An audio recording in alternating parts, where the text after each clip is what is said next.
This is part 2 of the Trail of Tears, beginning with the gold rush. In the 1820s, gold was discovered on Cherokee land in Georgia. Prospectors swarmed the area. Georgia Governor George Gilmer eventually banned both whites and natives from digging for gold.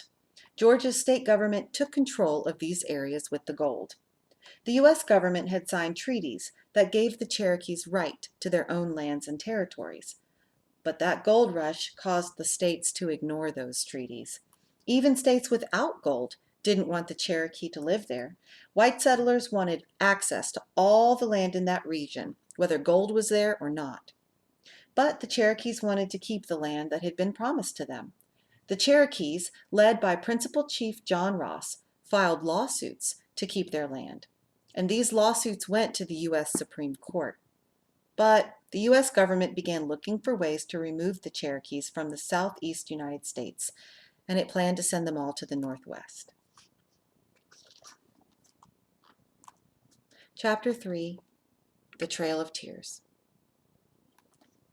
The process of removing the Cherokees began in 1830 when the U.S. Congress passed the Indian Removal Act. President Andrew Jackson strongly supported this act. It gave him the ability to negotiate with the tribes in the Southeast, and he wanted to force them to move west. This act provided $500,000 to establish new territories in the West, and it would pay Native American landowners for what they would lose. Most of the Cherokees didn't want to leave, though. They had lived in that land for centuries. They built homes, farms, businesses. When the Cherokees were told to learn European ways, many had done so, and they felt like this would protect them. However, some Cherokees left the Southeast voluntarily. The U.S. government offered money and supplies to those who would leave freely. In 1834, the first group of Cherokees prepared to move to the Indian Territory in what is now Oklahoma. These early groups became known as the Old Settlers. They faced many hardships, including an outbreak of measles. As with the smallpox, the Cherokees had never been exposed to the measles before, and other groups met similar problems. A group that set out in October of 1837 faced not only disease but also rain and snow. Some who left for the West turned around and came back home. The stories they told made other Cherokees fearful of leaving. Thousands of Cherokees remained in the Southeast, and they waited as their lawsuits went to the U.S. Supreme Court. They hoped they would be allowed to stay. The Treaty of New Echota was a treaty signed with the U.S. government in 1835. It gave the Cherokees 2 years to leave, and this treaty was signed by a very small group of Cherokees. Most of the Cherokees did not agree with that treaty, and they were extremely angry with those who signed it. By 1838, very few Cherokee had left the land, and the government decided to act. President Martin Van Buren ordered the army to begin removing all of the tribes. Soldiers forcibly removed the Cherokees from their homes, and the soldiers put the Cherokees in stockades to await their move to the West.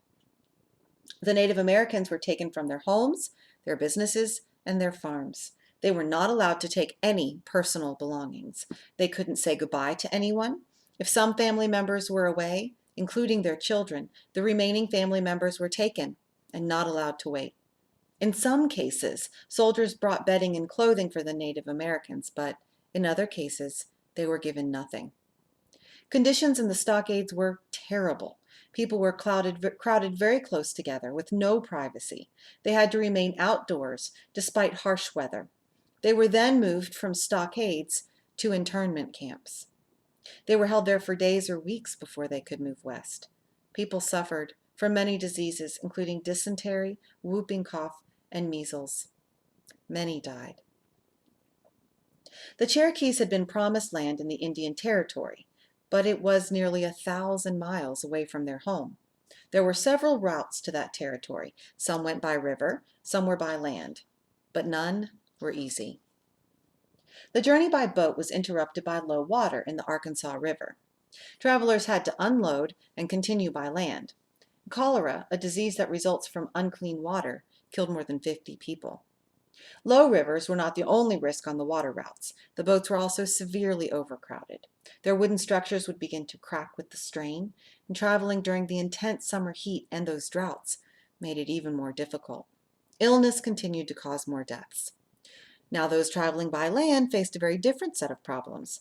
They felt traveling by land in the heat of the summer wasn't a good idea, so the Cherokees decided to wait until fall. They also felt that there would be more animals that they could hunt in the autumn, so they would have food to eat on their way. The Cherokees remained in the camps until late September.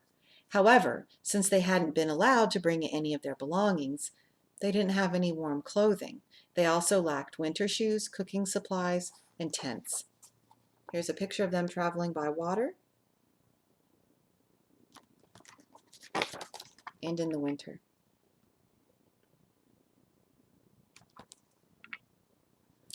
Things became even worse when it rained. The dirt roads on which the people traveled became muddy.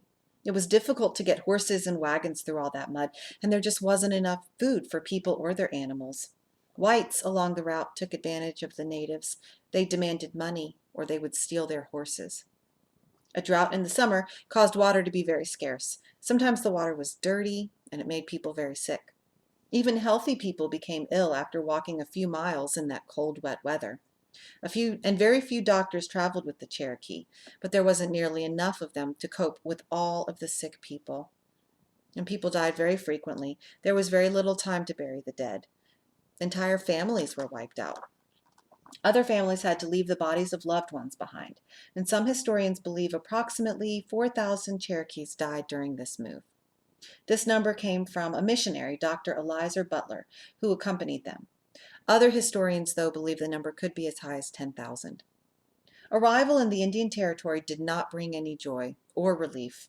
Between the hardship of the journey and all they had lost, the Cherokees were exhausted and mournful, and their lives were not about to improve.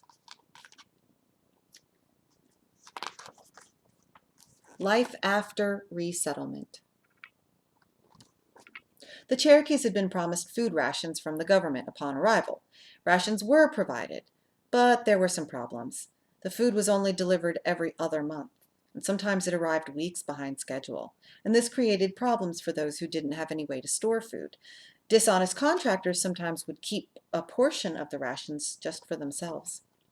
The Cherokees knew the plants and animals of the southeastern United States very well, but they didn't understand anything about this new territory. They didn't know which plants were safe to eat or which game they should hunt, and those arriving in the fall were too late to even plant crops. Months passed, and the Cherokees still faced many challenges. They found farming in this new Cherokee nation very different from farming in their old home. Floods frequently washed away the crops planted near rivers. Cherokees lacked the farm tools that they needed, such as heavy plows, and the horses and oxen that they bought were all starving and ill. There was also very bad feelings between the old settlers and the ones who had been forced to leave. The Cherokees who had wanted to stay in the southeast felt that the old settlers betrayed them. They felt that all the Cherokees should have stayed and fought for the rights of their own land. The old settlers had also benefited from being compensated by the government for their willingness to leave. They arrived in the new Cherokee Nation with some money and some tools to build a farm, and those forced to leave, though, had nothing. Much resentment had grown between the old settlers and the Cherokee who arrived later. The onset of the Civil War brought about even more anger. Some of the Cherokee fought for the Confederacy, others did not. In 1887, Congress passed the Dawes Act. This act allowed President Grover Cleveland to divide the Native American lands into smaller allotments. The individual members of the Native American tribes would each get their own land, but often these allotments were much smaller than what they already had. Individual Native Americans who accepted the allotment were granted U.S. citizenship. The president's intention was to have Native Americans just become part of the U.S. population. But it undermined the tribal government and their policies. It also reduced the amount of land owned by tribes. More and more white people were given land that was once owned by the Native Americans. In 1907, Oklahoma became the 46th state. The government continued to allot small parcels of land to Native Americans. However, many parcels were given to people who did not have strong proof of Cherokee ancestry. And by the 1970s, the Cherokee had lost more than 19 million acres of land. The part of Oklahoma that was supposed to belong only to the Cherokees no longer existed.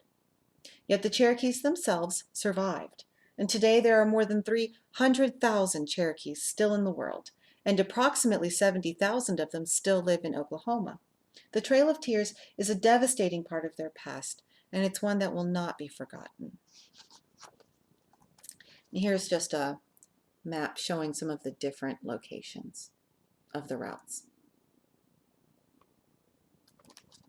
And that is the Trail of Tears.